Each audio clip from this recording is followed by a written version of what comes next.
2021 saw a number of great RPGs hit the Western shores, with releases like Persona 5 Strikers, Nier Replicant, Scarlet Nexus, and Neo: The World Ends With You. We saw a mix of spin-offs, long-awaited sequels, and even new IPs. So while 2021 added to my growing backlog, we're going to ignore that and look forward to what 2022 has in store. So here are my top 7 most anticipated RPGs of 2022.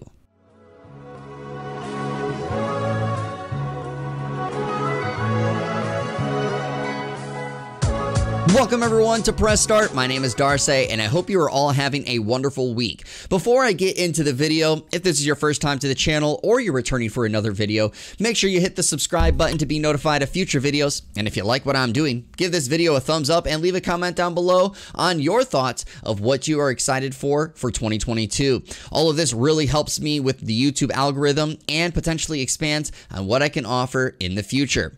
Also, before I get into my thoughts, I want to make sure it's clear. I'm only including games that have been given a 2022 release window in this list. So you won't see Final Fantasy 16, which if that was on here, it's easily my number 1. But we don't have a release window for that yet, so again, not here. So with that all out of the way, let's get to the video.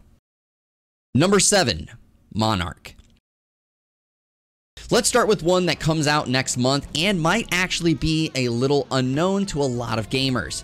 Monarch is being developed by Landcars, who developed the games like Lost Dimension and Zanki Zero Last Beginning, and they feature former staff members of the Shin Megami Tensei series. Now that last part is important because the setting for the game shows its SMT inspiration on its shoulders. This dark-themed RPG sees you take on the role of high school students plunged into an otherworld that you must break out of.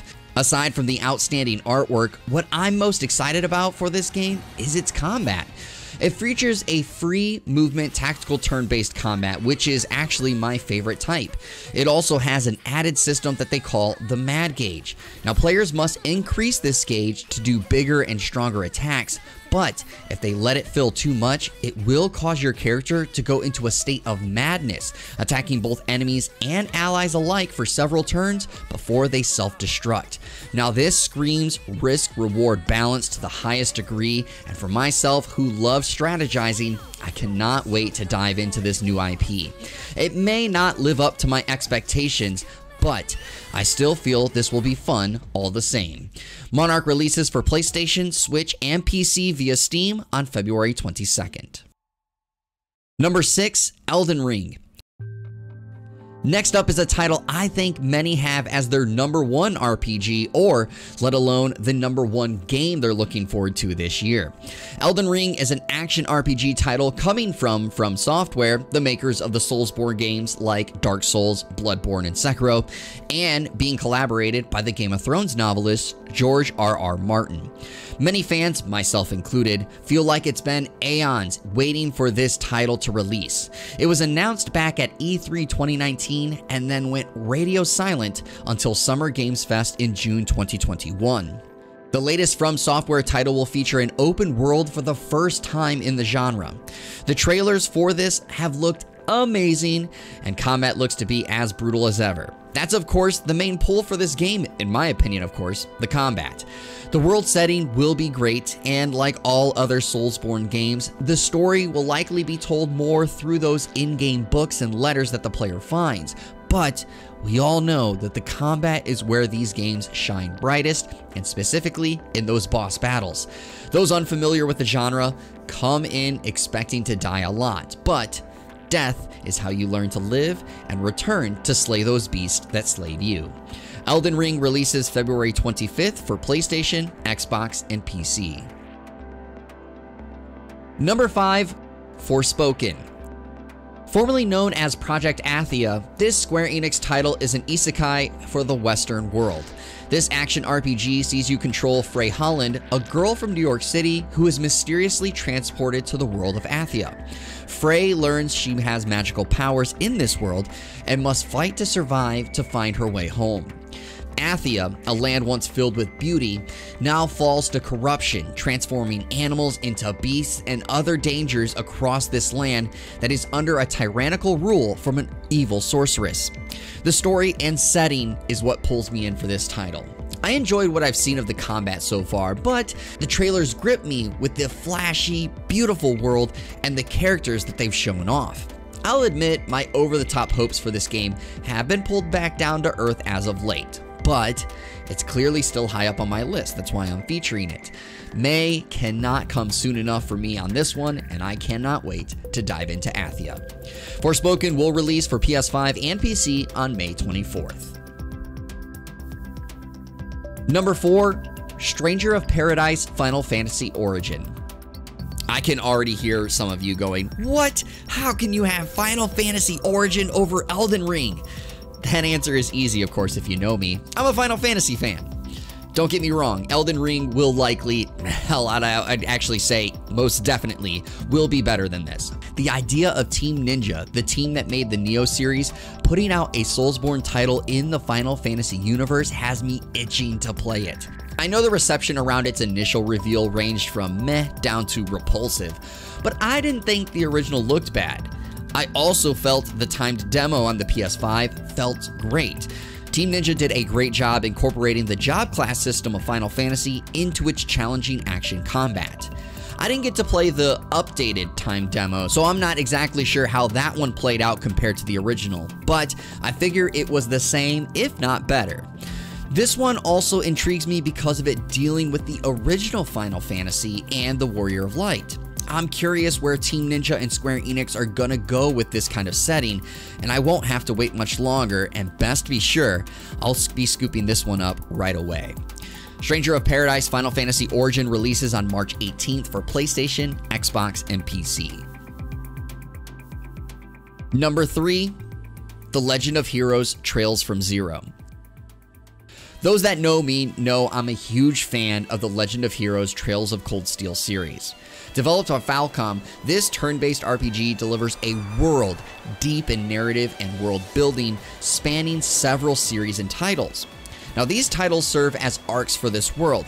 You have the Liberl arc, which consists of the Trails in the Sky trilogy, the Erebonia arc, which consists of the Trails of Cold Steel tetralogy, and the Crossbell arc, with Trails from Zero being the first in this duology. I'm not going to go into detail to explain the timeline for each of these games because that might actually take a bit too much time. Just know that this title is what takes place between the Liberl and Erebonia arcs. Fans of the series have been requesting an English release for this duology for a while now, and we're finally going to get it. Now, diehard fans likely played the fan-translated version of these two on PC. I, however, did not. As I mentioned before, the Trails games are deep in narrative, so if you are going to be picking this up, expect a ton of dialogue when you dive in, but it's well worth it. The story you receive hits deep and will make you ask for more. Those wanting to finish the Crossbell arc, though, will have to wait for the second one, Trails to Azure, which will release in 2023. But as this video is showing you, there will be plenty of RPGs and, of course, other titles to tide you over until then. The Legend of Heroes Trails from Zero releases in fall 2022 for PS4, Switch, and PC. Number 2, Triangle Strategy. If you saw my video from 2 years ago called Top 5 Final Fantasy Games, you'd know that I love Final Fantasy Tactics. I am also a big fan of Octopath Traveler and its art style, so the announcement of what is essentially a mashup of the two had me oohing and ahhing like when you watch the 4th of July fireworks. And if you don't believe me, go watch the Nintendo Direct where I was reacting to this. It is uploaded on my channel. Now, the demo on the Nintendo Switch also built up my excitement by how well it played and looked. I also love the fact that your decisions will impact the story you see. And I will admit, I was skeptical of this at first, but the demo helped clear that up. I played the demo a few times, making different choices in each playthrough just to see how different it might be, and what I saw was vastly different from each play. Now, how well will that hold up when it comes to the final product is a different question entirely. It also does not fill the void of a new Final Fantasy Tactics that I desire, but I still expect this one to contend with my Game of the Year choices come December. Triangle Strategy releases March 4th for the Nintendo Switch. And number 1, Star Ocean: The Divine Force. Those that listen to the top 10 favorite games of all time episode of my podcast, the One More Game podcast, which you can go check out by visiting the link below, know that Star Ocean is arguably my second favorite RPG series of all time, behind Final Fantasy, of course. While Star Ocean integrity and faithlessness didn't live up to the expectations of many, I still loved it. It definitely wasn't the greatest entry, but still wasn't bad either. So seeing the reveal of Star Ocean the Divine Force on the PlayStation State of Play not long ago sent me into overdrive in fandom, even if it was spoiled by a friend. Thanks, Sharif. Anyway, the title now seems to be taking a more open world approach than it has in past entries, seeming to take notes from the Xenoblade franchise, another one that I actually love. I'm also not quite sure if this will feature some of the verticality of the Monster Hunter series that I said on my initial reaction to the trailer, but it still looks to be a great mix of its action RPG. I'm going to be honest though, Square Enix put a 2022 release year on this one. My confidence meter on that date is a 2 out of 10. I think this one is a prime candidate for the delayed press release that will come out sometime in the summer. However, until then, I'll just sit back and wait for my time to jump back into this beloved franchise. Star Ocean the Divine Force comes out sometime in 2022 for PlayStation, Xbox, and PC. You seek only to devour this world. I am certain your journey into the stars above will bring hope to the future of this world. Now, I do want to give a quick shout out to some honorable mentions that I had on my list. Those include Relayer, Pokemon Legends Arceus, Lost Ark, Steel Rising, and Granblue Fantasy Relink. Now, there are plenty of other RPGs that are coming out this year that I am excited for, but of course, the ones on my list are the ones I'm most excited for. And that's all that we have for this video. Once again, if you like this video, make sure you give it a thumbs up and leave a comment down below telling me what games I might have missed on my list. Hit that subscribe button and also consider hitting that bell so you can be notified of every time that I post. Thank you once again for tuning into this video, and remember, as always, your gaming news starts right here.